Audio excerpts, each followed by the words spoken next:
Artinya Nabi Ibrahim itu orang yang benar-benar Khalil Rahman. Beliau tersiksa ini karena dunia dianggap gak fair. Masa Allah zat yang begitu penting kemudian mereka nggak tahu. Maka awal dari nubuah itu apa? Menaukan, al-i'lan. Mempermaklumatkan Allah di alam raya ini. Makanya nggak ada Nabi kecuali memaklumatkan diri. Saya dulu awal-awal Habib Soleh mau nyai saya bilang, orang alim itu harus ngaku kalau alim. Habib juga harus ngaku kalau Habib. Yang orang miskin tidak usah ngaku sudah konangan. Wong elek rasa ngaku kata orang elek. Sudah. Karena agama ini pertama yang menolong itu memaklumatkan. Sehingga pertama Nabi jadi Nabi dari Gua Hira, pertama apa? Cara saya ini kira-kira memaklumatkan. Tapi reso dibahas jumpa pers. Tapi yang jelas pertama yang dilakukan Nabi setelah di Gua Hira apa? Memaklumatkan diri kalau beliau adalah Nabi. Sehingga dikumpulkan semua, terus beliau memaklumatkan diri kalau saya ini Nabi. Karena nggak ada artinya Allah kalau tidak dimaklumatkan. Terus makanya di Quran itu kalau menyebut Allah atau menyebut kebenaran selalu dimulai dengan kata fa'lam. Harus dingertikan. Kita ngerti kemudian mengertikan ke orang lain. Makanya saya sering dulu bilang ke Habib Soleh, nggak boleh orang soleh menyembunyikan diri. Karena nanti kalau orang-orang soleh menyembunyikan diri, sing zuhara ala wajhil ardi adalah sesuatu yang nggak benar. Coba misalnya gini ya, orang bisa terhibur lewat dangdutan, terhibur lewat maksiat. Sementara orang nggak bisa terhibur lewat Thala al-Badru alaina, Asyraqal Qanub Tihaja dan sebagainya. Maka orang-orang soleh adalah orang yang bisa memaklumatkan Allah, memaklumatkan Rasulullah, memaklumatkan Quran dan supaya itu diterima. Karena awal dari orang terima itu tahu dulu. Nah ini tahu saja enggak. Makanya Nabi Ibrahim susah, ya Allah, engkau zat yang begitu penting kemudian tidak diketahui. Ini apa-apaan enggak fair. Akhirnya Nabi Ibrahim diangkat sebagai Khalil Rahman untuk menaukan atau untuk memaklumatkan Allah Subhanahu wa ta'ala. Nah sebelum itu beliau dihibur. Diterbangkan ke langit, ke alam malakut. Kamu susah ya, kenapa susah? Karena zat sementing engkau kemudian tidak ada yang menyembah. Terus dijak ke alam malakut. Ditunjukkan sekian juta malaikat, sekian ribu malaikat, semuanya membaca tasbih takbir. Ibrahim senang. Oh ternyata sing seneng jenengan banyak. Loh, coba kalau kita punya kiai kayak Mbah Mun, semakin yang seneng banyak kan semakin kita senang. Kalau nggak ada yang tahu kan kita tersiksa. Makanya ini penting sekali. Ya. Jadi pertama agama ini seperti ini itu barokahnya dingertikan, dimaklumatkan. Saya ini orang yang fumul itu menutup diri betul, kecuali bab ngaji. Saya kalau ngaji terbuka. Sampai saya tidak tahu apa ada yang streaming, apa direkam, saya tidak tahu. Pokoknya saya satu-satunya saya mau terbuka itu pas ngaji.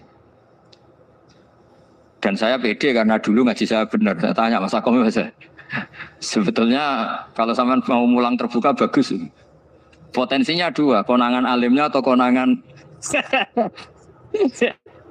Ya resiko terbuka kan itu Pak. Konangan alimnya. Nah daripada potensi yang kedua terus nggak mau ngajar ya fumul. Syaratnya wali ku fumul. Oh, fumul itu nggak menampakkan diri. Memangnya mau menampakkan apa kalau nggak bisa apa-apa kan? Jadi saya tidak tahu itu fumul apa bagian dari pengamanan diri. Apa Mas? Apa? Aim. Jaga image.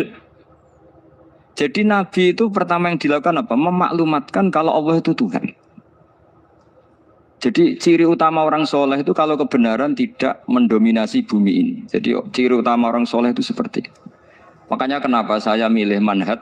Tentu Habib Soleh tidak harus niru saya karena antar orang alim tidak boleh saling mengikuti. Tapi juga seterusnya nggak boleh saling ganggu.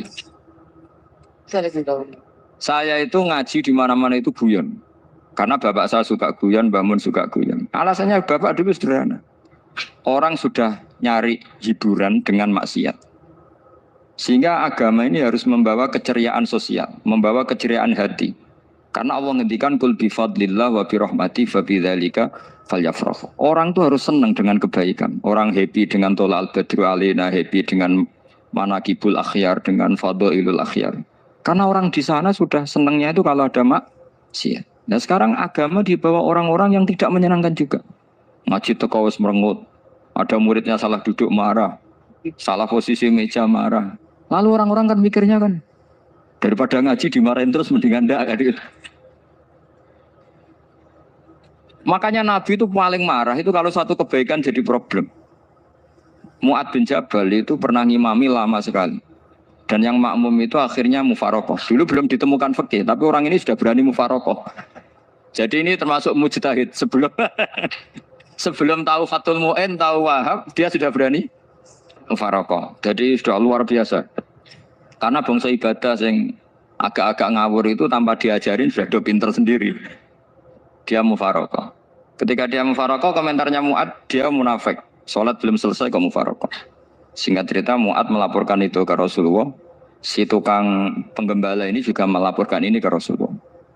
Tapi apa kata Rasulullah? Yang Rasulullah itu yang bela, malah bela yang penggembala tadi.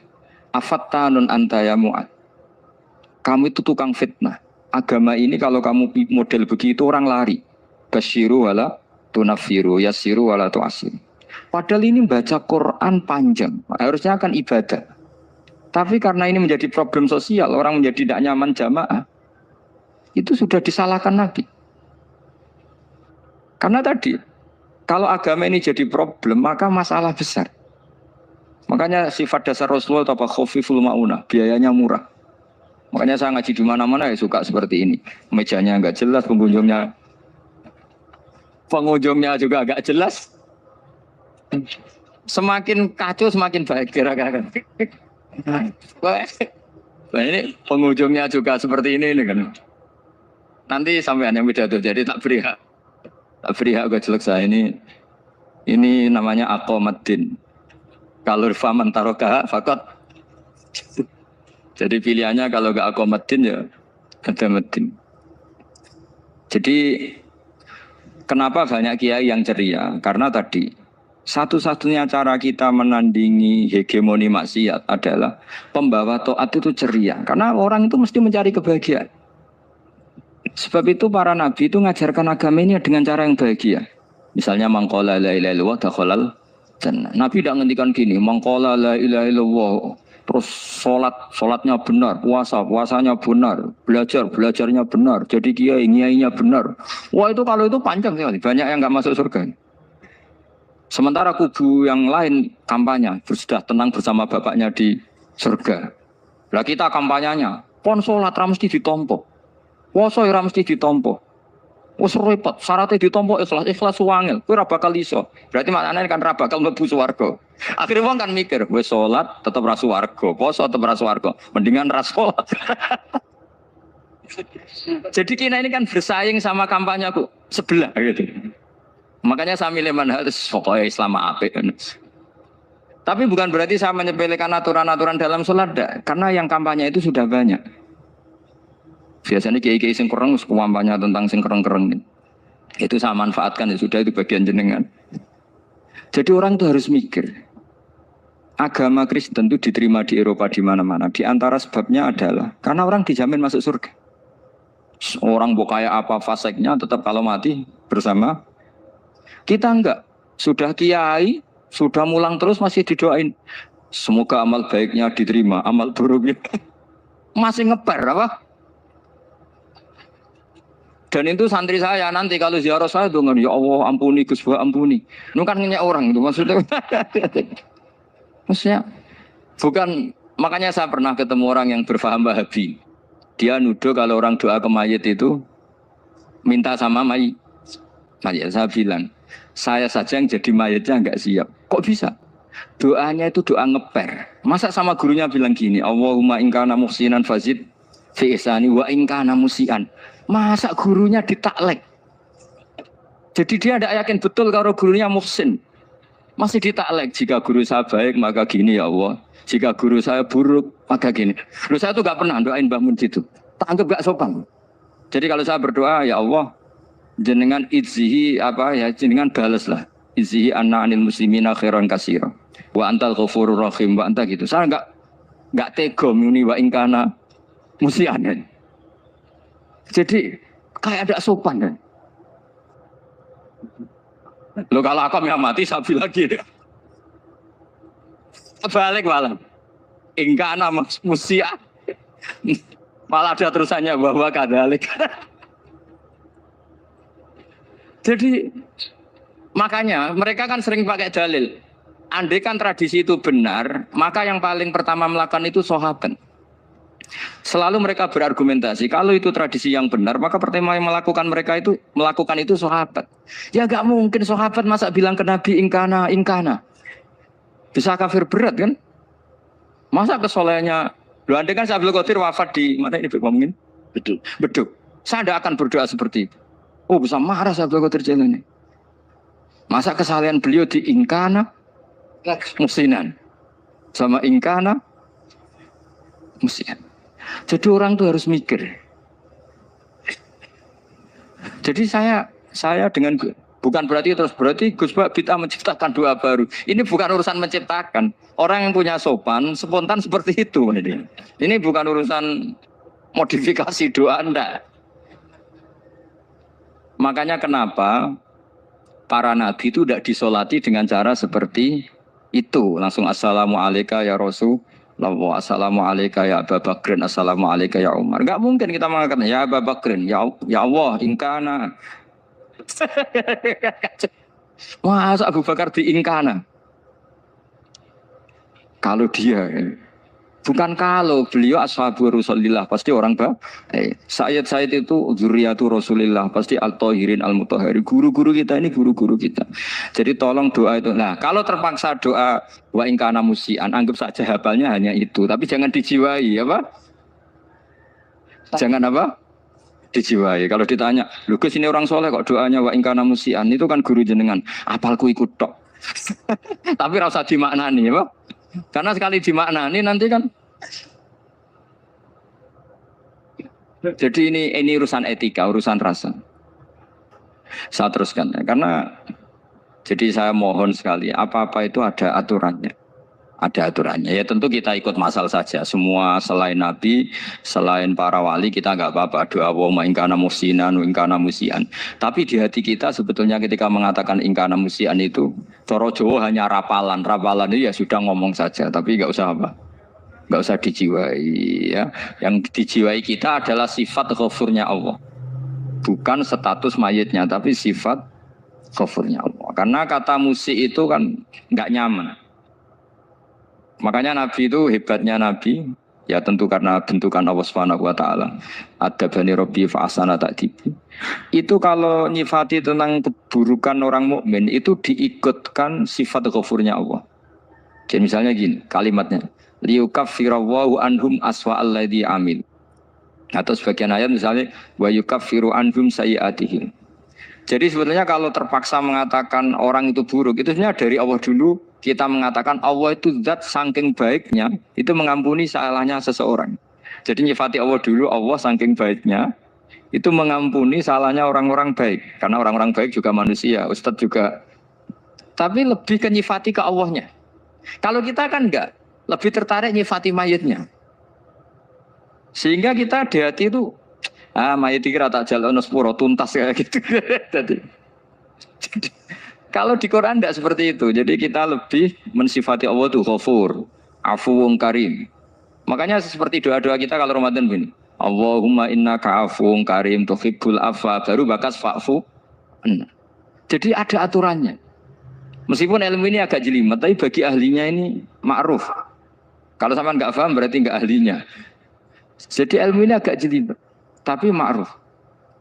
Nah, sehingga Rasulullah kalau kita meyakini syafaatul Rasulullah SAW itu cara berpikir harus kita balik. Misalnya begini, wong Islam nakale ngono, penggaweane maksiat kok disafaati Kanjeng Nabi kurang penggawean. Caranya berpikir jangan gitu. Kalau gitu kayak mari mangkal, wong nakale ngono kok untuk syafaati Kanjeng. Tapi cara berpikir gini, syafaatul Rasulullah itu wasi'ah, luas sekali. Syafaatul Rasulullah ghairu munhasirah, tidak terbatas. Syafaatul Rasulillah itu lebih sakti ketimbang dosanya umatnya. Semua ulama dulu kalau nyifati Allah juga gitu. Allahumma misalnya, maghfiratuka ausa'u min dzunubina. Ya, yang misalnya yang pakai mutakalim ya Allahumma maghfiratuka ausa'u min dzunubi wa rahmatuka arja inti min amali. Jadi jangan kitanya dulu. Kalau kitanya dulu kan nyifati kita dosa banyak. Itu sama enggak usah ngaku sudah tahu semua. Tapi nyifati pertamanya apa? Allahumma maghfiratuka ausa'u min dzunubi wa rahmatuka arja inti min amali. Sehingga dari nyifati maghfiratullah yang wasi'ah, yang tidak terbatas, kemudian kita sah mengatakan bahwa ahlul maksiat pun mungkin atau berhak dapat ampunan. Sama. Syafa'atu Rasulillah itu ghairu munhasirah. Syafa'atu Rasulillah itu wasi'ah. Sehingga sahlah riwayat syafa'ati li ahlil kabair min ummas. Itu bukan menyangkut melegalkan kabirah. Bukan menyangkut mengesahkan orang Islam dosa besar. Karena nanti dapat syafaatnya Rasul. Cara berpikir jangan gitu.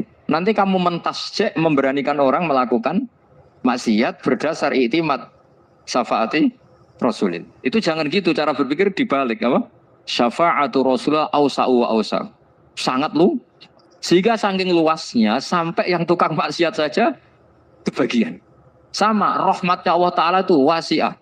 Rizkinya Allah ya wasi. Sampai wong nganggur ya iso mangan ngono. Lah begitu juga rahmatnya Allah Ta'ala itu wasi'ah. Sampai wong sing sumpek utange akeh ya iso guyu ngono.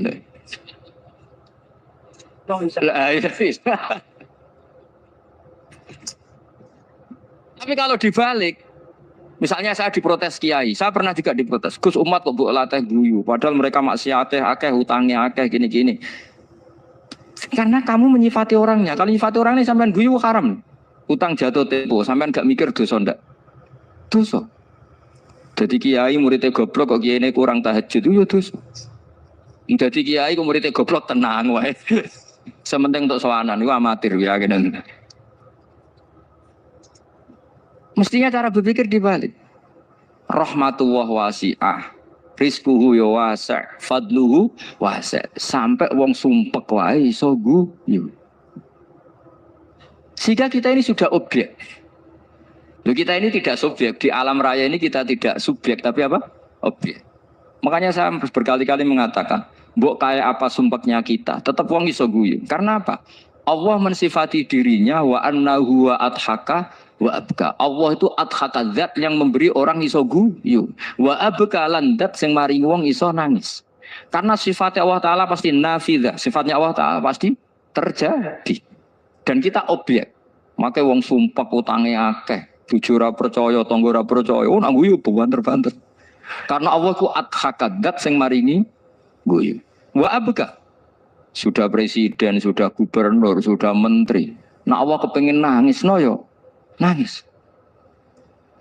Coba ngeluhnya apa kalau misalnya jenengan seorang mantan presiden atau mantan gubernur. Kadang anak calonan RT gue menang bunda ya. Ngeluhnya apa orang alim misalnya alim alama anaknya mau jadi jurumiyah iso susah, kaya raya anaknya jadi pasien susah. Allah punya cara untuk abegah, untuk bikin orang nangis. Nah karena kita ini objek, pasti sesumpek apapun orang yang bisa tertawa ya bisa nangis. Makanya banyak ulama yang nggak terlalu serius mikir agama ini, bukan karena dablek, enggak, karena Allah mensifati dirinya Al-Hadi yang memberi petunjuk. Kita gak ditunggoni Kanjeng Nabi, gak ditunggoni Wali Songo, gak ditunggoni para alawin yang dulu, gak ditunggoni Habib-Habib yang kayak Said Abdul Al-Haddad. Tapi karena Allah itu Al-Hadi yang memberi petunjuk, dan sifatnya Allah Ta'ala la bidda wa ayat takuna nafidah. Sifatnya Allah pasti nafidah. Amerika kayak apa liberalnya, sekarang trennya juga banyak yang masuk Islam. Kampung-kampung pedalaman gak ada kiainya, cukup mudin. Kadang yang membawa agama itu orang yang ke situ mau nyari kayu. Orang di pedalaman Kalimantan, Sulawesi itu pertama itu nyari kayu. Tapi bawaan hidayat, lama-lama bikin masjid. Saya pernah di Korea, ke sana orang nyari uang. Niatnya juga nyari uang. Tapi akhirnya tersiksa kalau enggak bikin masjid. Karena apa? Karena Allah itu Al-Hadi, zat yang memberi petunjuk. Maka kamu tidak usah khawatir. Agama ini pasti jalan ila yaumil qiyamah. Karena Allah Al-Hadi. Sama. Mbok kamu umat mbok weden-wedeni kowe ku amalan ora mesti ditampa. Nek ora ditampa mlebu neraka. Ngono mulai ngaji ya tenang ae. Tenang, santai. Bahkan kadang bilang gini, Pak Yai tadi gak bener. Masa ngecap orang mlebu neraka. Kita yang masyarakatnya gak tahu pintunya. Pak kayaknya tahu pintunya. Karena orang itu punya cara. Lho ya betul. Orang Bedui itu kalau ngaji sama Nabi itu lebih unik timbang yang soleh, timbang yang pinter. Sehingga banyak ilmu itu ditemukan dari orang Bedui. Karena cara berpikir itu aneh. Kalau orang soleh, orang waras kan berpikirnya ada aneh, standar. Jadi orang Bedui itu aneh. Pernah suatu saat Rasulullah itu khutbah cerita kiamat. Wah, dahsyatnya kiamat kayak apa? Semua orang diam nangis semua. Orang Bedui enggak, lebih cerdas. Ini Nabi itu aneh. Cerita kiamat kalau ada tanggalnya ini gimana? Orang nangis semua karena dahsyatnya kiamat kayak gitu. Bumi dihancurkan, wus. Kan terus nangis dewi-dewi. Ya ono sing nangis pabrik banyune macam-macam ya.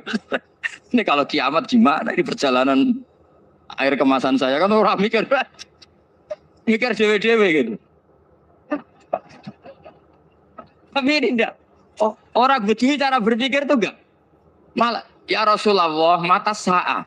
Engkau itu cerita kiamat tapi enggak jelas tanggalnya. Kalau cerita kiamat ya harus jelas dong kapannya.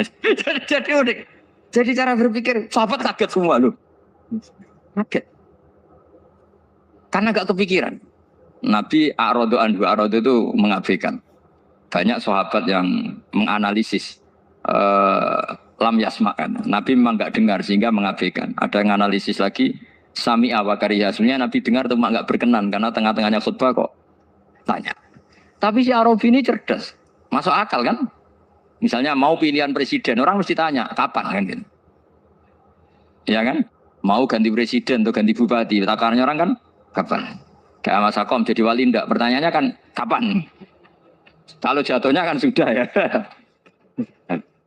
Sehingga tanya, mata sa'ah ya Rasulullah. Lama-lama Nabi diangen-angen, bener juga orang ini. Saya cerita kiamat kok gak jelas kapannya. Ini Nabi menjawab. Tapi karena Nabi orang-orang yang sangat pinter, tanya balik. Ma'atattalah. Lalu kalau kamu berani tanya kiamat kapan, saya tanya balik. Ya persiapan kamu apa? Jawabnya santai aja. Fawwah ma'atatullah kabira sholatin wala siyamin walakinni uhibbuka ya Rasulullah. Saya enggak menyediakan apa-apa, sholat saya biasa aja, maksudnya standar. Ya kira-kira 5 waktu pas. Ya jenis saya lah kira-kira gitu. Wala kabira siyamin dan saya puasa ya standar saja pas. Walakinni uhibbuka ya Rasulullah. Tetapi saya mencintai engkau ya Rasulullah. Jawabannya Nabi apa? Almar'u ma'aman ahabba. Sebagian riwayat anta ma'aman ahbabta. Jadi hadis itu populer tuh barokahnya wong desa tadi. Andai kan dia punya etika maka sowan dulu tanya 4 mata. Itu jadi hadis ahadi. Tapi barokahnya dia selonong di depan umum. Zaman Nabi khutbah itu jadi hadis mutawatir. Jadi kadang barang baik itu barokahnya orang yang enggak baik.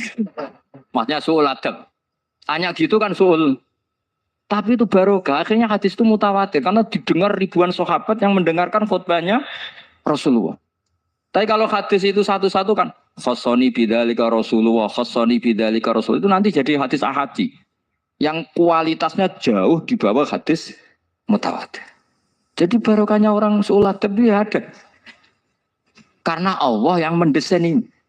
Akhirnya kata sahabat, kata Anas bin Malik, mereka itu mangkelnya bukan main sama Arabi tadi karena tanya enggak sopan sama Rasulullah. Tapi setelah Nabi jawab almar'u ma'aman ahabba fama farihu bi syai'in farahum bidzalika batal. Mereka enggak pernah senang dengan hadisnya Nabi sesenang riwayat almar'u ma'aman ahabba. Barokahnya Arabi Bedui. Makanya saya sebagai kiai ini Bedui saya tak pertahankan ila yaumil qiyamah. Karena umat ini pernah terbarokahi oleh orang apa? Bedui. Coba baru kayak sulatap tadi. Jadi mohon ini supaya majelis ini kan majlisul ilmi Rasulullah coba terlatihlah mengatakan Allah itu subjek, Allah itu al-fa'ilul mukhtar, Allah itu al-fa'ilul mukhtar, Allah itu yang menentukan alam ini. Dan Allah mensifati dirinya wa annahu wa adhaka wa abka. Allah itu zat yang memberi orang itu bisa tertawa. Dan Allah juga yang memberikan orang itu bisa menangis. Mau kayak apa kamu neror umat? Wah, amal nggak mesti diterima gini-gini. Ternyata neng majelis nangis sih. Mulai ya guyu. Kadang guyu-guyunya ngenyak tenang nih. Daripada apa ya agak-agak produk orang yang dohirnya beda dengan batinnya. Nggak perlu distatuskan seperti itu. Ya sudah biasa saja. Jadi, nah. Fi muqaddimihim, imam besar dalam manhaj ini namanya Abul Hasan apa? Asyadili. Abul Hasan Asyadili itu kalau ada orang tanya gini, Beb saya ini susah, sholat saya tidak mesti diterima Allah gini-gini, marah. Enggak usah. Kafa bika jazaan an radiyaka laka ahlan. Sudah kamu ditakdir pernah sujud itu sudah keren. Saya itu andaikan dapat kabar dari malaikat bahwa sholat kamu tidak diterima, saya tidak susah. Bukan karena sombong. Pernah ditetir sholat sujud ning Allah itu keren. Kayak apa malunya kita ketemu Allah kemudian kita di bumi tidak pernah sujud. Makanya cara Abul Hasan Asy'adzili kowe ora usah mikir salat ditampa ta ora usah mbok mikir. Kowe ditetir tau sujud tuh hebat. Kafa bika jazaan an radiyaka laka Allah. Cukup kamu mendapat balasan dari Allah, kamu pernah ditetir sujud. Gak perlu ngaji alim alamas, gowo sawi ngalor ngidul jalalain keren. Paling gak malaikat pernah melihat kamu, gue tak kitab kudi. Gak penting paham gak penting. Karena isra bakat paham Mas. Jadi Abul Hasan Asy'adzili adalah orang yang dan itu Al-Hasaniyah dan itu Al-Hasan. Makanya macam-macam kita yang Al-Husaini sudah kita punya Faqih Muqaddam, punya banyak. Di Al-Hasani yang paling populer diantaranya adalah Abul Hasan Asy'adzili. Beliau itu kalau ngendikan sesuatu itu positif terus. Termasuk itu ketika ada orang resah sholat saya diterima ndak, kata beliau, wes kowe sing sempurna, ditakdir tahu sujud. Saya itu sebetulnya kadang-kadang yang miris, wah sholatku tompo ta ora, tapi saya sangat sadili. Sangat-sangat sadili. Saya enggak pernah berdoa ya Allah, ibadah kami jenengan terima ndak, karena takut kalau doa gitu keterusan itu terus ditompo ora ya. Akhirnya keterusan gitu. Akhirnya ngenes. Masa orang pernah sujud ngenes? Lama-lama gini setan masuk, apa artinya saya sujud ternyata enggak diterima. Lu wong kawula kok iskal tentang pernah sujud. Itu kan ibarat gini, kamu ngasih uang sama orang tua kamu, misalnya Habib Soleh ngasih uang Habib Ali, terus apa artinya tak kasih, kemudian beliau tidak terima kasih, itu kan lucu. Terima kasih, tidak terima kasih, seorang anak ngasih orang tua itu keren. Makanya saya bangga dengan Habib Soleh ketika beliau mengumrohkan Habib Ali, sudah mendaftarkan haji Habib Ali. Enggak usah mikir diterima apa enggak. Wes keren, itu sudah perilaku yang keren, yang hebat. Makanya saya sering ada orang mau cerai tanya saya, Gus saya ini cerai gak, istri saya kurang ajar gini. Gak usah. Tapi bojoku lo judes. Uang di bojoku keren. Paling gak kowe ra darani jomblo.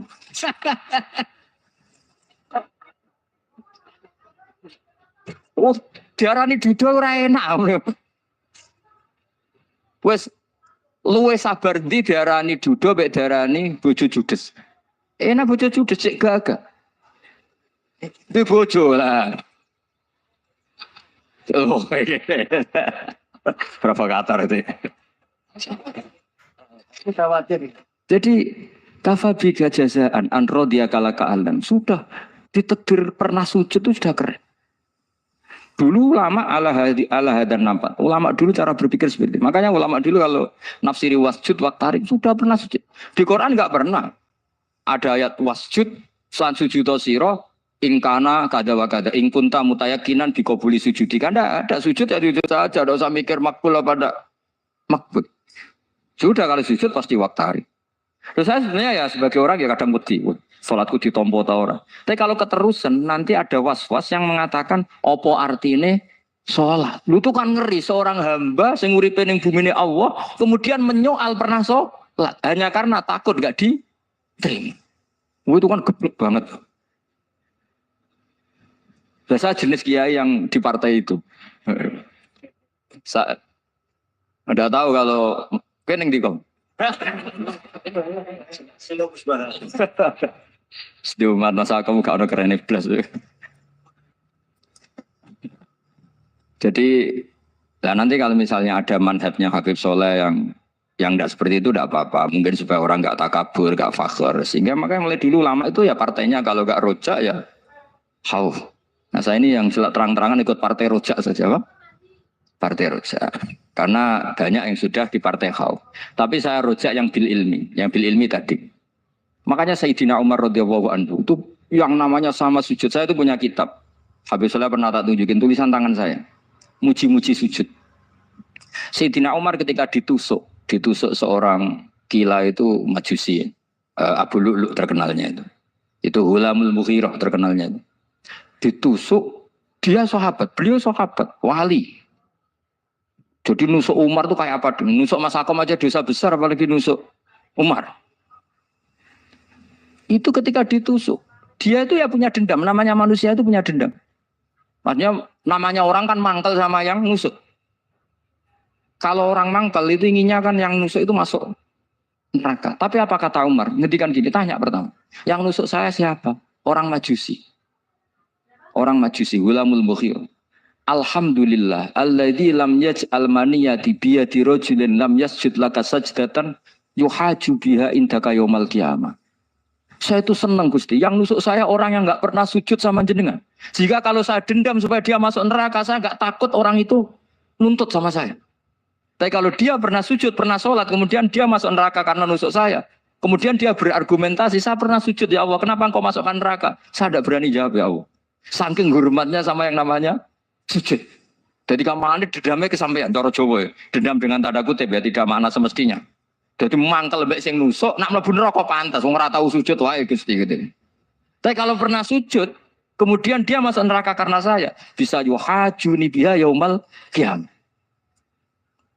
Jadi kayak apa sujud? Saya apa? Nabi itu kalau muji sujud sampai ngitkan wa hatta takuna sajdatul wahidatu khairan minad dunya wa ma fiha. Nanti kalau kamu di akhirat ketemu Allah, kenangan terbaik kita apa? Di dunia pernah sujud. Keren aja.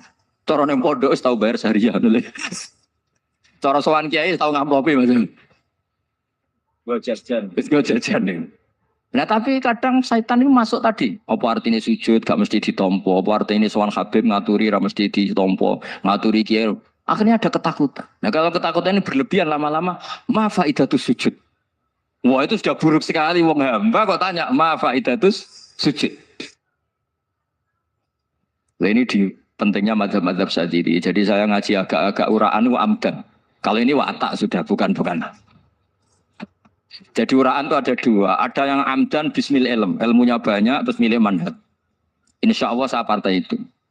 Ada yang uraan bakat Mas. Ada ya? Ada apa banyak? Nah sebetulnya khauf juga gitu Bim. Ada khauf itu karena ilm. Ada Habib alim alama atau kiai alim alama, dia tahu masyarakat kalau ngikuti Gus Bak nanti jadi fakir, kurang tawaduk, terus dia milih partai khauf. Lah yang buruk itu ada kiai yang milih khauf hanya dari awalnya sati cilik. Jenisnya wis sati. Jadi sebenarnya dia tidak cukup ilmunya nerangkan khauf, cuma jenisnya wis sati cilik. Wong ning omah lawang dikunci ono gludak-gludak, ono hantu putih. Jadi ya sama, yang bawa rojak bisa bawaan dablek, yang bawa khauf bisa saja bawaan ati cilik. Nah kita ingin yang bawa rojak ya bismil ilm, yang bawa khauf juga bismil ilm. Ya ono teh Mas wong sing ati gede, pegawene dua blek, tapi enggak bawaan rojak, memang bawaan dablek. Ada yang ati cilik tapi bawaan khauf. Jadi mengatakan khauf tapi sebetulnya bawaan ati cilik. Nah kita inginnya enggak. Kalau rojak ya bismillah kayak Abdul Hasan Asyadzili, kalau yang kampanye khauf kayak Said Abdul Haddad bawaan apa? Ilm. Sehingga kita ini kul inni ala bayyinatin mir rabbi, semua itu berdasar ilmu sing jelas welo-welo. Makanya semua nabi memaklumatkan apa? Kul inni ala bayyinatin mir rabbi. Jadi semua ilmu syaratnya apa? Bayyinah. Bayyinah itu kebenaran ilmiah sing jelas welo-welo. Makanya itu yang disebut Allah Subhanahu wa taala mensifati kekasihnya yaitu Nabi Muhammad SAW, lam yakunil ladzina kafaru min ahlil kitabi wal musyrikina munfakkina hatta ta'tiyahumul bayyinah rasulun minallah yatslu suhufam mutah. Niku Kanjeng Nabi saking cerdase, meneh dek wong Islam, wong musyrik, wong kafir, ngerti logika yang dibangun Nabi saja kuat infikak dari kemusyrikannya. Makanya disebut munfakin. Orang-orang musyrik, orang-orang kafir tidak munfakin, tidak tercerabut dari akar akidahnya hatta ta'tiyahumul bayyinah. Itu siapa? Rasulun minallah yatslu suhufam mutahhar. Masyhur itu debatnya Nabi dengan orang-orang musyrik.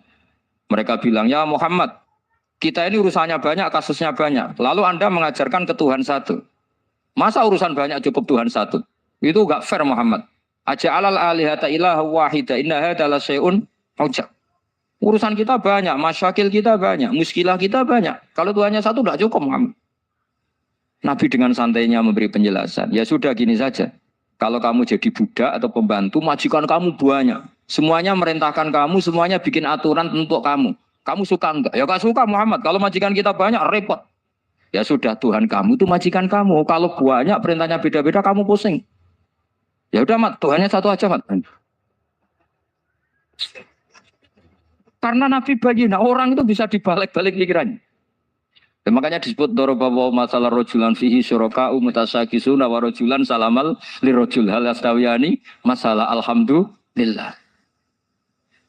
Jadi Nabi itu kalau adu argumentasi itu luar biasa. Jadi segampang itu Nabi memberi apa? Argumentasi. Karena beliau adalah al-hujjatul balighah. Jadi Nabi itu nggak pernah kalah. Pernah Nabi debat sama orang Yahudi. Muhammad, saya ini turunan Ibrahim. Kita ini Israel ya. Kita tahu Israel adalah turunan Nabi. Israel nama lain dari Yakub. Yakub bin Ishak bin Ibrahim. Padahal Yakub ini punya anak namanya Yahuda. Makanya Yahuda bin Yakub bin Ishak bin. Kita ini yang mirip Ibrahim. Bukan kamu. Tapi orang Yahudi itu nggak apal nasabnya. Sehingga mereka bilang, kita ini saking baiknya. Ibrahim saja pengikut kita.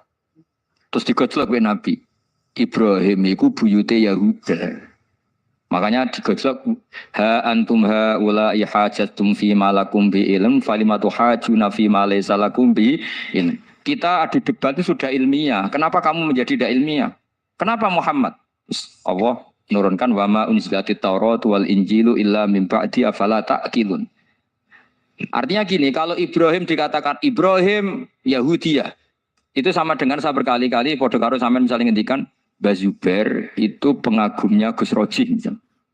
Padahal Gus Roji bin Ubab bin Maimun bin Zubair. Misalnya Gus Roji bin Kiai Haji Ubab bin Kiai Haji Maimun bin Kiai Haji Zubair. Nah Ibrahim itu kan Yahuda bin Yakub bin Ishak bin Ibrahim. Terus mereka bilang Ibrahim itu pengikut Yahudi.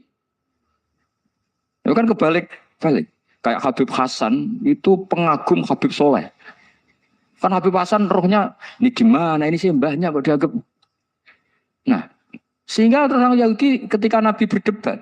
Beda dengan Nabi Muhammad SAW. Ketika ditanya, kenapa kamu yakin agama tauhid? Millata abi. Karena ini agama nenek moyang saya. Millata abikum apa? Ibrahim. Jadi jelas. Akhirnya orang Yahudi ngerti. Ya kan sama dengan mengatakan tadi Pak Karno itu pengagum Puan Maharani. Kan aneh. Aneh gak kalimat itu? Mbah Hasyim Asy'ari itu pengagum Gus Dur. Lucu. Gak lucu. Itu debat.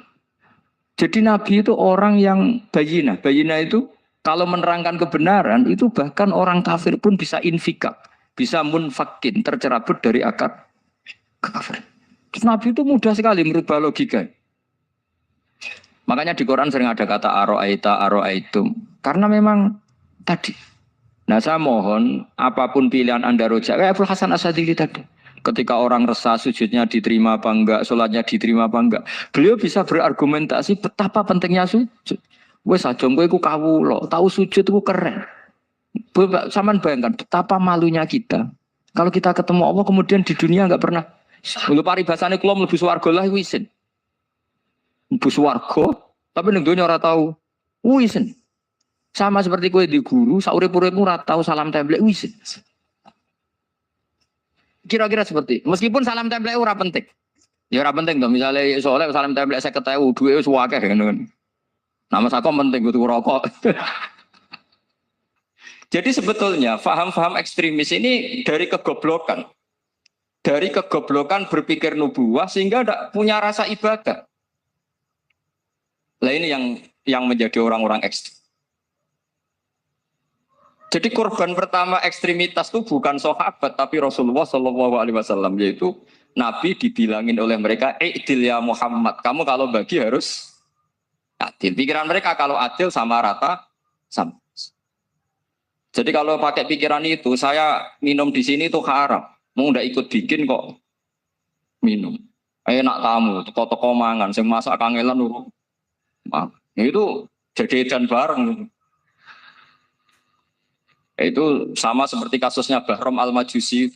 Dia itu seorang raja kaya, punya anak cantik. Dipikir-pikir, anakku ayu dirabek nang liya rubi sing gedhekno aku sing rumah aku dirabi wong liya. Maka dia berpikir mau dinikahi sendiri. Karena tadi melihat Mas Nadiem ya orang Kenya tadi, apa Nigeria. Malah enggak layak itu maksudnya orang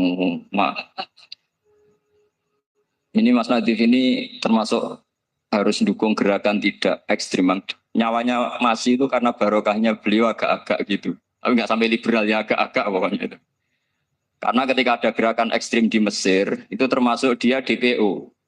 Ternyata setelah ada intelijen, beliau pas buka itu nggak makan dulu tapi rokok dulu. Wah ini orang sekuler, nggak ekstrim. Akhirnya nyawanya sampai sekarang itu barokahnya rokok pas iftar itu pas. Nah, tanya ini masih hidup ya mas ya. Ya pernah sepuh sama saya. Jadi pikiran-pikirannya Bahram itu seperti itu. Walhasil akhirnya Bahram itu menikahi anaknya sendiri. Masyhur itu dalam cerita. Jadi ceritanya itu ada seorang wali tidur di Masjid Haram sama Rasulullah, ditemuin gitu, mau dinikahi. Ya cara berpikir karena seperti itu. Kalau kita berbuat banyak harus dapat. Itu bahaya. Bahaya sekali karena kalau dalam teori beragama itu al-yadul ulya khairum minal yadis sufla. Kalau biasa ngasih ya ngasih saja, itu heroik. Itu bagus. Jangan biasa ngasih sekarang bermental apa? Makanya saya itu kalau ngajar di pondok yang dulu pernah saya belajar di situ atau yang pernah sepuh itu. Dikasih itu bingung. Karena saya ya masih waras itu. Jadi kalau dikasih itu bingung.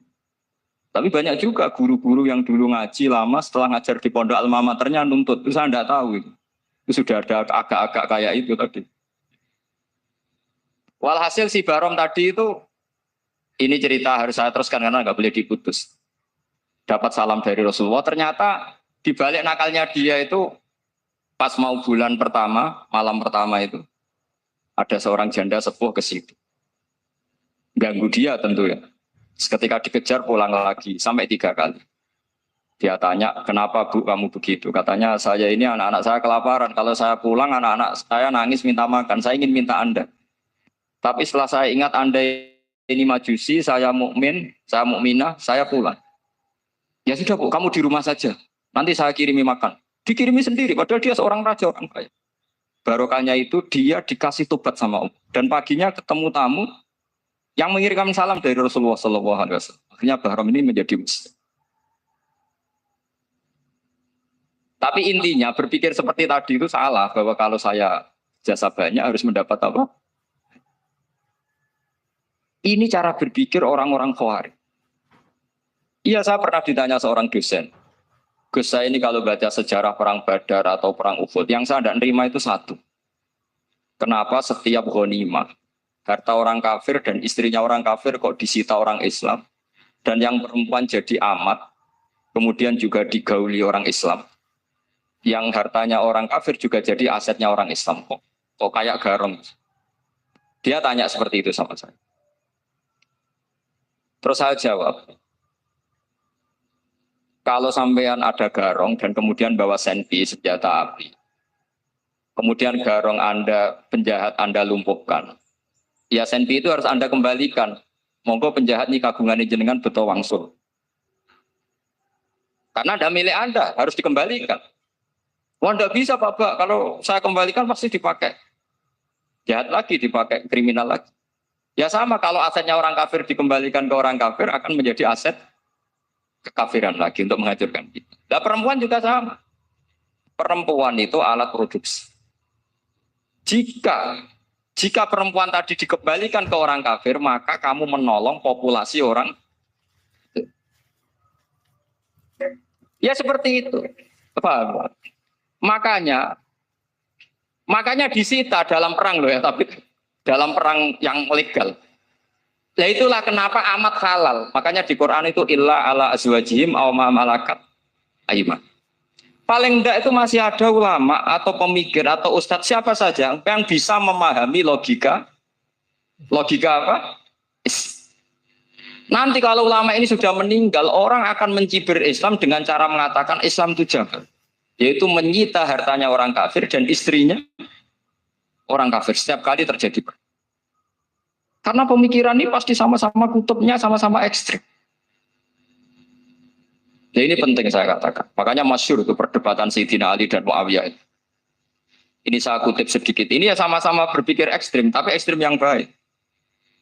Walhasil dalam satu kerja bakti di Masjid Kuba, itu ada sahabat namanya Ammar.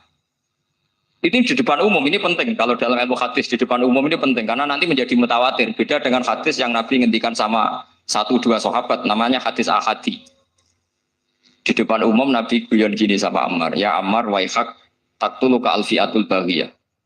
Ammar, kamu ini nasib kamu itu agak sial. Karena nanti yang membunuh kamu itu kelompok yang tidak benar. Alfiatul baghiyah itu kelompok yang tidak benar. Itu disaksikan sekian sahabat. Walhasil suatu saat Ammar ini ikut perang dan ikut pasukannya Ali dan terbunuh oleh pasukannya Muawiyah. Seneng Ali. Walhasil Ammar ditemuin sama ya Muawiyah. Al-ana dhuhara bi anna fi'ati haqqun wa fi'ataka baghiyah. Sekarang kelihatan siapa yang benar. Saya yang benar, kamu yang salah. Kenapa? Karena Ammar kelompokku dan terbunuh oleh kelompok kamu. Padahal kata Rasulullah yang membunuh Ammar adalah kelompok yang salah. Muawiyah pintar sekali, dia jawabnya gini. Laula kama kutila Ammar. Ammar terbunuh karena bela-belain kamu. Kalau kamu tidak nyuruh dia perang juga enggak terbunuh kan. Jadi kamu ikut andil terbunuhnya siapa? Ammar. Tapi apa kata Sayyidina Ali? Idzan qatala Rasulullah Hamzah. Kalau teori itu Anda pakai, Rasulullah pun membunuh Hamzah. Sekarang Hamzah perang karena suruhan siapa? Rasulullah. Yang membunuh Hamzah siapa? Wahsy.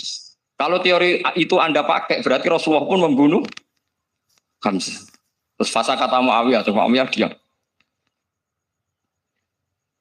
Jadi fikih pun itu diputuskan lewat pikiran ekstrim. Tapi bukan ekstrim yang merugikan orang lain. Ya, kalau merugikan orang lain namanya sudah la dororo wala diror, dia menyalahi aturan itu. Makanya saya pernah ngaji di sini dulu ketika tahun kemarin. Fikih-fikih Islam itu punya rumus, itu ya gara-gara pikiran ekstrim sebetulnya.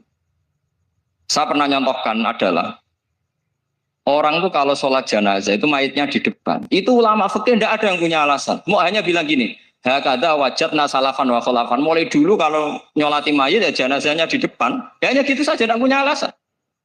Makanya ulama lain mengatakan tidak apa-apa jenazah di belakang, yang sholat di depan. Kenapa? Fa innaha laysat bimanzilatil imam. Memangnya jenazah imam harus di depan. Itu ya tidak ada yang bisa bantah. Bagaimana mungkin harus di depan? Oh, enggak imam kok harus. Yang harus di depan itu imam. Jenazah itu imam apa enggak? Enggak. Terus alasan kedua sholat ghaib. Kalau ada orang mati di Surabaya, Mas Nadib di sini, sholat ghaib boleh enggak? Boleh. Jenazahnya di depan apa belakang? Di belakang kan? Berarti harus enggak jenazah di depan? Ya dia mau ngakeh yang jelas kalau itu. Lah ini contoh-contoh kecil. Nah orang Khawarij itu orang yang paling enggak mau menerima otak-atik seperti itu. Akhirnya jadi goblok bareng tadi. Ya makanya Rasulullah pun jadi korbannya Khawarij. Muhammad kamu harus adil. Karena pikiran mereka adil itu yang memberi banyak ya dapat banyak. Kalau pikiran nubuah tidak seperti itu. Kalau yang biasa memberi, biasa heroik, biasa baik ya biar tetap biasa memberi. Jangan dilatih jadi apa? Fasih. Ini mungkin adik-adik juga agak keberatan, tapi harus dilatih. Makanya saya itu jadi kiai itu ya mulai kecil anaknya kiai butuh kiai. Saya itu ya mulang tuh senang. Saya tidak pernah terlintas dikasih santri atau dihormati ya enggak. Mungkin sampai mati ya enggak terlintas. Ya pikiran saya sederhana. Biasa mulang pahlawan malah sekarang pasien itu malah kayak cemen, kayak turun kelas gitu. Jadi saya terus ya enggak kepikiran sama sekali. Loh kalau saya minta sama Allah karena itu atasan saya. Makanya ada ulama yang ekstrem gini, ini kisah nyata. Ada ulama alim datang ke seorang raja. Rajanya ini soleh padahal. Ternyata pas raja itu berdoa, ya Allah saya kasih ini, kasih ini. Padahal ulama tadi itu mau mengajukan proposal. Mau minta apa gitu. Terus dia pulang ketika ditanya, Pak Kiai kenapa pulang? Ternyata raja itu minta zat yang sama yang saya mintai. Kalau raja saja masih minta ngapain saya minta raja? Saya akan minta zat yang dimintai raja. Pulang dia. Oh, itu ya pikiran ekstrim, tapi bagus ekstrimnya. Saya akan minta zat yang dimintai raja. Kalau sampean kan enggak, uteke saya les, sholat dinteni, tetap jalo. Oh, orang mikir seperti itu. Mang salah didik, salah itu tadi. Nah, ini harus dilatih. Masyhur itu ketika Nabi pas Fathu Makkah itu orang-orang Ansor komentari Nabi gini ketika Nabi sangat happy di Mekah. sangat enjoy di Mekah. Kata orang-orang Ansor, amar rojul fa'adroka durok fatun fi ahli wa ulfatun fi asyiroti.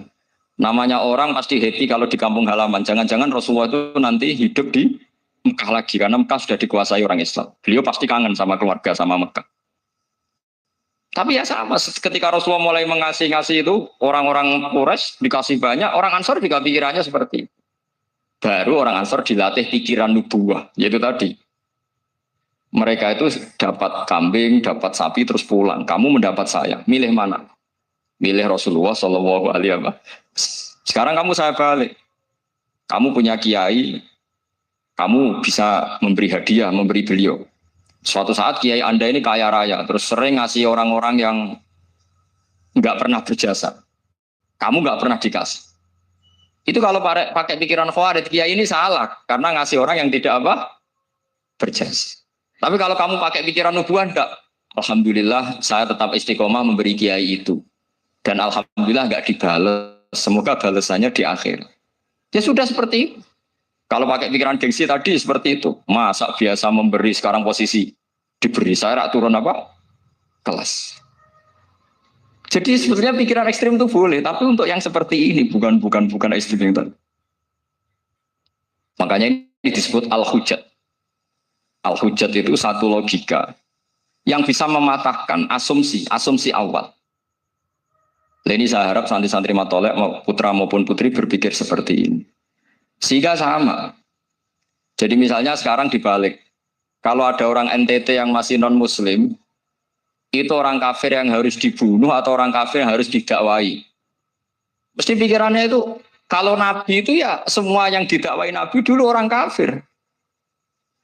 Nah, ketika Nabi di Mekah itu pertama ketemu orang kafir itu dibunuh atau didakwai? Didakwai. Ya berarti pilihan sekarang ya didakwai bukan dibunuh. Nah soal perang itu beda dengan membunuh. Ada janjinya, ada macam-macamnya, terus nggak ada solusi itu baru ada apa? Jadi kalau sudah dibalik-balik gitu, makanya kata ulama-ulama, khawarij itu pasti salah. Pasti salahnya adalah kalau orang nggak benar ya dibenarkan bukan dibunuh. Kalau setiap orang kafir dibunuh, Nabi kapan jadi nabinya? Karena orang kafir habis. Jadi metode bil hikmati ada, metode hasanah ada, karena orang kafirnya sudah apa? Mati. Pertanyaan kedua, kalau Nabi harus ekstrim ngapain? Yang ngawal Jibril, halnya Israel lebih efektif. Jadi kalau sama-sama ingin ekstrim, Nabi itu nggak usah dikawal Jibril, kan nggak efektif kan? Harusnya yang ngawal itu siapa? Israel. Kan nggak repot. Nah, jadi saya mohon ini saya cerita. Jadi korban pikiran ekstrim itu bukan siapa-siapa. Pertama itu Rasulullah. Akhirnya Rasulullah menjelaskan, ya beginilah cara berpikirmu. Jadi saya kira demikian. Nanti mungkin kalau ada tanya-tanya, ada pertanyaan. Yang jelas kalau seputar ekstremitas itu bisa latihan. Ya sebenarnya bisa latihan di fikih. Karena fikih ini cerminan dari pikiran ulama. Ya, cerminan dari pikiran apa ulama yang tidak tekstual. Ya, seperti gini ya. Tasaddaqa Rasulullah so'an min tamrin au so'an min aqidin. Ketika zakat fitrah itu Rasulullah mengeluarkan satu sok tamar. Tamar itu kurma. Kalau menurut tekstual berarti zakat fitrah harus pakai kurma. Tapi semua ulama sedunia mengatakan putih ahlil balad. Hanya dalam konteks Indonesia ya pakai apa? Beras. Berarti kata tamar diganti kot. Diganti apa? Kot.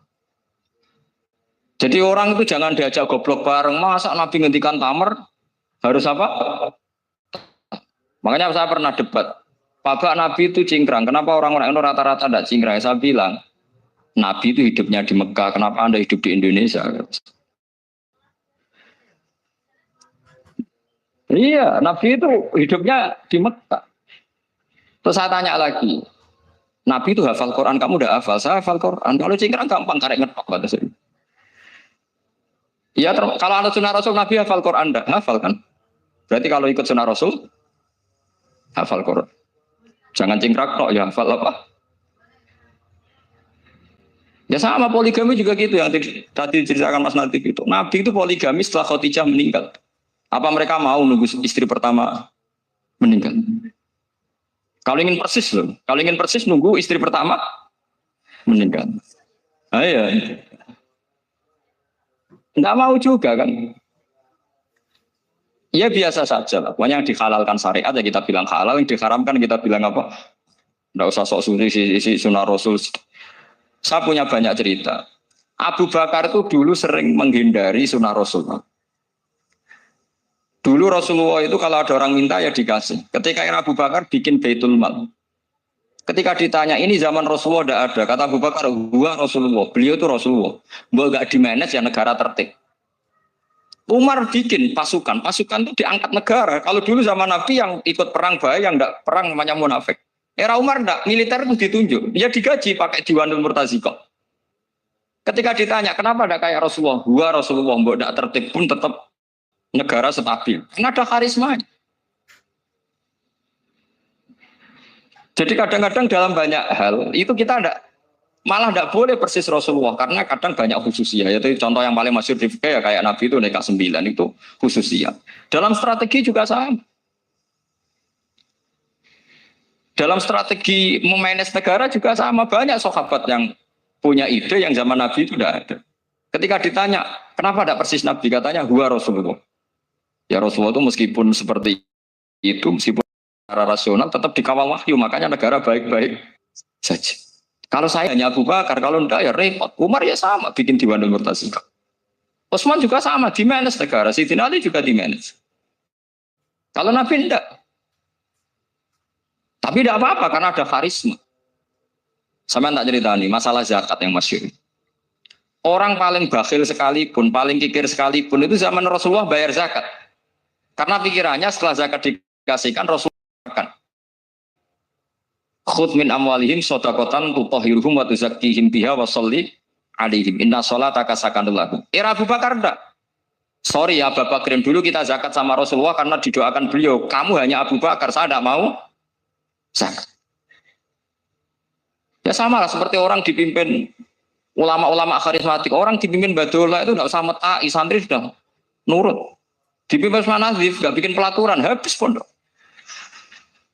Kalau tidak ngancam, nggak gini, ditakzir, nggak gini, habis.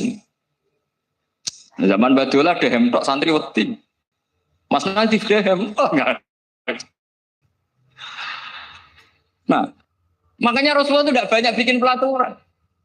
Rasulullah itu kalau mau perang itu hanya bilang sahabat, saya besok ditantang Abu Sufyan di sini. Saya mau perang. Oh itu sahabat ikut semua. Orang melihat wajahnya, melihat karismanya sudah tertarik ingin menyelamatkan beliau. Kita tidak akan ridho Rasulullah keluar sendiri. Kalau Abu Bakar ya enggak. Pertama Abu Bakar pidato sudah sopan. Saya memimpin kamu. Ini ketulitu alas tubuh khairikum. Saya ini memimpin kamu, tapi bukan berarti saya yang terbaik. Jika saya benar maka dukunglah. Kalau salah ingatkan. Itu pertama orang-orang bilang apa? Fawwala uqiman nakabisef. Nanti kalau Anda salah tak ingatkan pakai pedang. Ya karena hanya Abu Bakar bukan Rasul. Jika diaturlah ini ada militer, ada pengawal, ada Baitul Mal. Era Umar lebih modern lagi ada Diwanul Murtazikoh, ada macam-macam. Ya Rasulullah enggak ada. Nah sekarang orang sidik-sidik muni sunnah Rasul. Padahal ada sunnah Rasul yang khasnya Rasulullah sebagai nubuwah. Ya khasnya Rasulullah sebagai apa?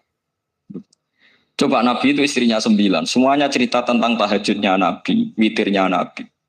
Apa kira-kira Mas Nadif kalau punya istri 4 ceritanya tentang tahajudnya Mas Nadif? Kan enggak. Nah, jadi saya mohon, sebetulnya pikiran-pikiran ekstrim itu karena enggak mau belajar. Enggak mau belajar. Kalau mau belajar itu kata Imam Ghazali itu dalam kitab Imla, Al-Imla fi Iskalatil Ikhya itu fal ma'ani awsa'u minal ibarat. Yang namanya ma'ani itu awsa'u minal ibarat. Jadi yang fal ma'ani awsa'u minal ibarat. Jadi yang namanya makna itu lebih luas minal apa? Ibarat. Nah, ini contoh yang paling nyata ya Sayyidina Ali. Ketika Sayyidina Ali perang sama Muawiyah, itu Sayyidina Ali bilang, sebaiknya Muawiyah kirim delegasi, mediator. Saya juga kirim mediator. Terus orang-orang Khawarij karena tadi tekstual.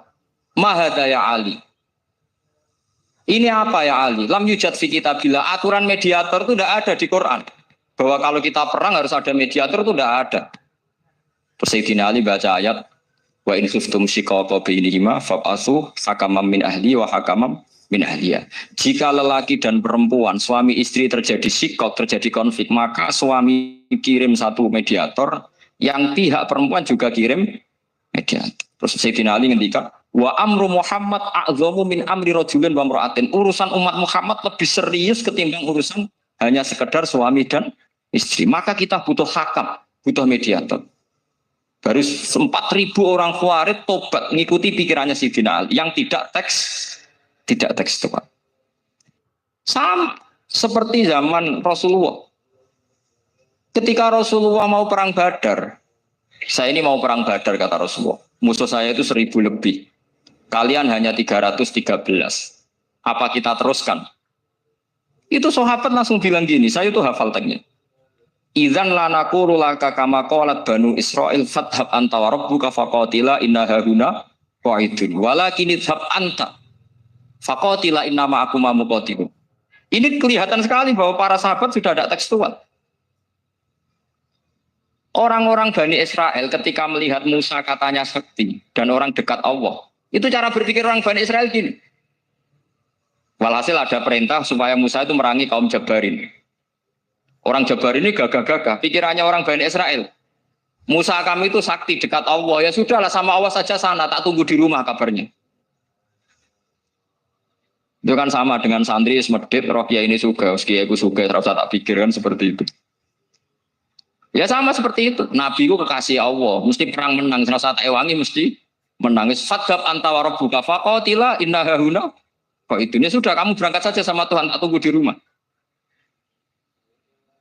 Tapi apa kata para sahabat Ansor ketika Nabi minta supaya mereka dukung di perang Badar? Langsung bilang, idzan lanaqulu laka kama qalat banu Israil. Kita tidak akan bermental kayak Bani Israil. Ini tekstual pada enggak. Mereka punya mafhum, punya pikiran. Mas Nabi punya kreatif. Bahwa ini mental yang bejat, kita tidak akan meniru seperti itu sahabat. Jadi dulu sahabat itu makna di Quran juga ada tekstual. Jadi bisa memahami. Nah sekarang orang memaksa semuanya harus tekstual. Ya meskipun tadi jangan terlalu liar terus menjadi liberal. Tapi saya tidak tahu kalau contohnya Mas Nazim tadi pakai kondom, sisi kondom tidak tahu. Itu pikirannya Jil apa Mas Nazim tidak tahu saya. Itu tidak tahu. Kok sampai sembeling itu saya tidak tahu. Lagi juga kalau tidak bisa nyontohkan yang di luar itu, saya itu ya tidak tahu. Mulai dulu ilmunya seperti itu terus. Saya tidak tahu lagi. Jadi mulai dulu zaman Nabi pun itu sudah ada pikiran-pikiran seperti itu. Jadi tekstual atau harfiah itu ya enggak. Nyatanya sahabat langsung bilang idzan lanaqulu laka kama qalat banu apa? Isra. Kalau kamu berdoa itu yang tadarruk itu ya yang sangat sopan wa khufya secara diam-diam atau secara enggak berlebihan. Terus hanya ayat innahu la yuhibbul mu'tadin. Allah itu tidak suka orang yang melewati batas.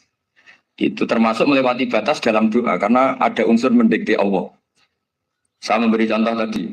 Misalnya kita sebagai cowok berdoa ya Allah saya ingin punya istri cantik, sholihah, nasabnya baik, gak pernah cerewet, gak pernah apa. Itu kan nanti nyarinya juga susah.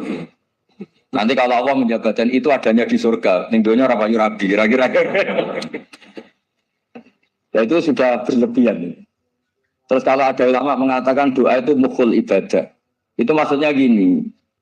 Doa itu bukti kita minta. Minta itu bukti kita lemah. Nah merasa lemah itu sudah bagian dari ibadah. Makanya masyhur itu syairnya Abdul Al-Haddad itu. Fadu'ai wabdihali dalilun li fiftikori. Jadi saat berdoa itu hanya sebagai bukti saat butuh Allah. Saya sendiri tidak punya kepentingan mustajab apa enggak.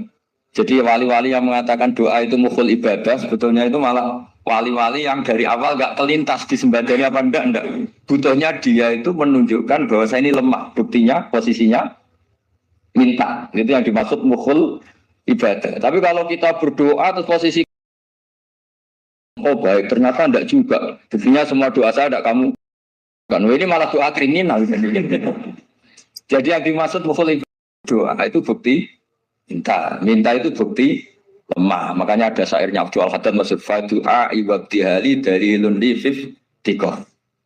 Jadi saya minta engkau ya Allah itu bukti saya butuh. Jadi itu bukan dua hal yang harus dipertentangkan. Jadi kalau doa dikatakan apa? Ibadah karena di doa itu minta. Nah, minta itu bukti merasa kita lemah. Berarti kita sa'il Allah mas'ul. Kita minta Allah yang kita mintain. Kita menengadah Allah yang berposisi memberi. Itu saja sudah cukup sebagai ibadah. Meskipun doa kita tidak mustajab. Karena memang tadi seperti itu. Kalau di ilmu-ilmu tasawuf itu apa ya? Doa itu memang benar-benar sudah mukul ibadah karena tadi perasaan merasa butuh sama Allah itu. Nah, merasa butuh itu, nah kalau kita berdoa merasa butuh sama yang kita minta, itu dalam ilmu tasawuf sudah kriminal, berarti kamu lebih butuh makhluknya. Misalnya begini ya, saya ingin punya rumah bagus, terus setelah punya rumah kredit saya utangnya banyak. Sebetulnya saya itu tidak kenal Allah. Gara-gara utang banyak, kredit jatuh tempo, terus melibatkan Allah. Ya Allah, saya ini utang banyak, ini, terus tolong dibayar. Sebetulnya saya itu ingat utang, cuma Allah tak libatkan ini. Lah itu tidak akan jadi wali, yang jenis ini tidak akan jadi wali. Saya ingin jadi dosen, libatkan siapa ya nanya? Libatkan Allah, terus malam-malam bangun libatkan Allah. Itu artinya apa? Kamu itu lebih ingin yang kamu minta ketimbang ingin Allah. Kalau wali itu enggak gitu, kangen Allah. Terus tahu Allah itu zat pemberi, karena tahu Allah zat pemberi terus minta. Maka yang dikangen itu ya Allahnya dulu. Kalau kita kan enggak. Punya kasus dulu, punya keinginan banyak dulu. Baru ingat siapa yang bisa ya. Oh Allah. So, Allah kita libatkan. Ya untungnya Allah baik, mau ramal utang, bukan mikir. Untungnya Allah tidak jawab itu. Jadi itu bedanya wali. Kalau wali itu kangen Allah dulu, baru minta. Kalau kita enggak, banyak masalah dulu, baru melibatkan Allah. Nah yang jenis ini tuh bahaya. Kalau enggak disembadani mesti ngomel ya. Gusti katanya kalau yang minta kamu kabulkan, ternyata ini enggak. Nanti kalau Allah jawab, kamu itu tidak kangen saya, kamu itu kangen uang, kangen perempuan cantik yang kamu inginkan. Terus kamu melibatkan saya. Urusannya apa saya dengan itu, Pak? Makanya tidak usah nuntut karena awalnya sudah sah. Ya saya kira itu ya. Jadi ada ayat apa? Ud'u rabbakum tadarru'aw wa khufyah. Terusannya apa? Innahu la yuhibbul mu'tadin. Itu di semua tafsir dikatakan Allah enggak suka orang yang berlebihan dalam doa. Berlebihan tadi, misalnya minta sesuatu yang terlalu besar, atau permintaan kemarin saja lanu adi syukroh, kita tidak bisa memenuhi mensyukuri, sudah minta lagi. Misalnya seorang jomblo, targetnya kan asal payu nikah. Tapi setelah nikah, bayangkan istrinya solihah, tidak cerewet, itu kan berlebihan. Bilang status jomblo saja belum kamu syukuri, kok sudah minta macam-macam. Jadi harusnya kan syukur dulu ya. Sekedar laku nikah ini kan ada syukur yang harus, seperti jadi dosen juga gitu. Sekedar jadi dosen harus kita syukuri dulu karena menjadi kita tidak nganggur. Itu kan satu harkat sosial yang luar biasa. Jangan tahu-tahu sudah hari kedua cari intensif, cari ini itu, syukurnya aja belum sudah kemana-mana. Itu sudah mu'tadin, sudah melebihi apa? Batas. Ya saya kira. Jadi begini ya masalah pendidikan ya. Kalau saya jawab pakai ilmu hakikat saja karena ini keahlian saya. Sebetulnya begini ya. Kalau misalnya itu ya subjektif juga. Misalnya bilang rata-rata alumni pondok ini sukses, alumni kampus ini sukses, yang ini tidak sukses, itu satu pasti subjektif. Karena biasanya yang diterkenalkan yang sukses-sukses. Sama saya punya tetangga dari pondok yang Anda sebut itu kebetulan tidak sukses semua. Itu jantung saya sampai ngeluh. Saya ini gimana kok? Ya ini sudah seperti itu kan subjektif. Tapi menyangkut pendidikan itu begini ya, menyangkut hasil dari pendidikan itu. Andai kan kita bicara ilmu hakikat, misalnya kita mondok itu, mondok kemudian jadi orang miskin, jadi orang yang menurut orang banyak tidak berguna di masyarakat. Ternyata kita ini orang yang kelihatan tidak punya karir, tapi kalau malam sujud sama Allah. Punya anak niat memperbanyak orang sujud, terus punya ibu yang sakit-sakitan kita rawat. Meskipun kita tidak jadi dosen, tidak jadi menteri, tapi ingawa itu luar biasa karena berstatus ngerawat ibu, ngerawat anak, ngerawat istri. Nah Islam itu datang dengan jargon-jargon seperti itu. Sehingga Nabi kalau muji itu ada Uwais Al-Qarni, ini orang yang luar biasa. Ternyata dia itu punya ibu lumpuh yang kalau kemana-mana harus digendong. Ketika tetangga-tetangganya berhasil sowan Rasulullah itu Wais Al-Qarni tidak bisa karena setiap ibunya dipamitin mau sowan ke Rasulullah itu sama ibunya nggak boleh. Tapi apa yang terjadi? Justru dipuji-puji Nabi sebaik-baiknya kurun adalah kurun yang ada Uwais Al-Qarni. Saya punya teman, ini kisah nyata, saya berkali-kali ngisi ngaji di komunitas ulama. Ini mungkin tidak bagus untuk kampus, tapi harus saya utarakan supaya ya kita evaluasi. Saya bilang gini, saya ini jadi kiai itu sering iri sama orang goblok. Orang goblok itu barokah kata saya gitu. Itu kiai kaget semua karena saya bilang orang goblok itu barokah. Saya beri contoh gini, misalnya saya pinter, terjuara MTQ, juara hafal Quran atau juara baca Quran secara tartil. Ujung-ujungnya saya dapat hadiah umroh atau apalah, atau hadiah rumah atau apa. Pertanyaannya adalah mendapat. Saya ulang lagi, mendapat. Sementara ada santri yang bodoh, gara-gara bodoh itu dosen UI yang enggak, jadi kiai yang enggak, akhirnya dia jadi pekerja di Korea. Barokahnya bodoh tadi. Karena di Korea melihat orang ateis, akhirnya dia kepikiran bikin masjid. Sebagian gajinya disumbangkan untuk masjid. Ini bodoh pendiri masjid. Tapi kita gara-gara dosen dakwah di masjid, ini pinter dapat uang dari masjid. Nah ini bukan nyindir, ini biasa saja. Ini maksud saya. Maksud saya, kamu jangan ngabaikan hidup. Akhirnya apa yang terjadi? Saya ini punya teman ini betul. Saya ini kan kecelok dulu tuh Gus Salim. Nasib saya di mana-mana dihormati. Kadang saya merasa dosa. Kok dihormati? Saya punya teman, dulu gobloknya minta ampun sekolah sekelas sama saya. Gobloknya, soalnya gobloknya harus disepakati. Sudah. Ya, goblok mujmalah kira-kira. Singkat cerita, dia itu hidup di pedalaman Kalimantan sekitar tahun 92. Dulu kan biasalah di dalam hutan itu pasti ada penebangan hutan macam. Dia ada bosnya, yang jelas dia ada bosnya. Saya yakin juga agak kriminal. Karena dia tidak yang illegal logging. Pokoknya ditetir dia hidup di tengah hutan. Ikut orang. Setelah itu dulu gak ada HP. Saya kirim surat ke saya, Gus, saya ini hidup di tengah hutan. Tapi saya ini muslim pernah mondok. Kalau gak bikin sumpah itu gak enak. Bikinlah dia Jumatan. Nah karena dia pernah ngaji fikih Syafi'i, kalau Jumatan gak ada orang 40 itu harusnya zuhur tidak Jumatan. Tapi orang yang kerja di situ tidak mau. Wong dino Jumat kok zuhuran loh Pak. Kalau dino Jumat ya Jumatan ya. Tanya saya, Gus itu kalau ada kaulnya enggak supaya Jumatan ndak orang 40 sah.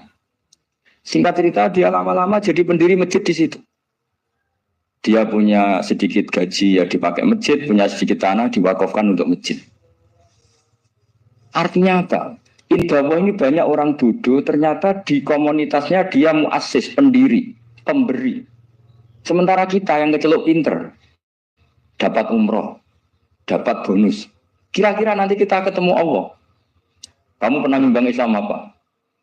Yang bodoh jawab, nanti Gusti bikin masjid di pedalaman. Kita yang pinter.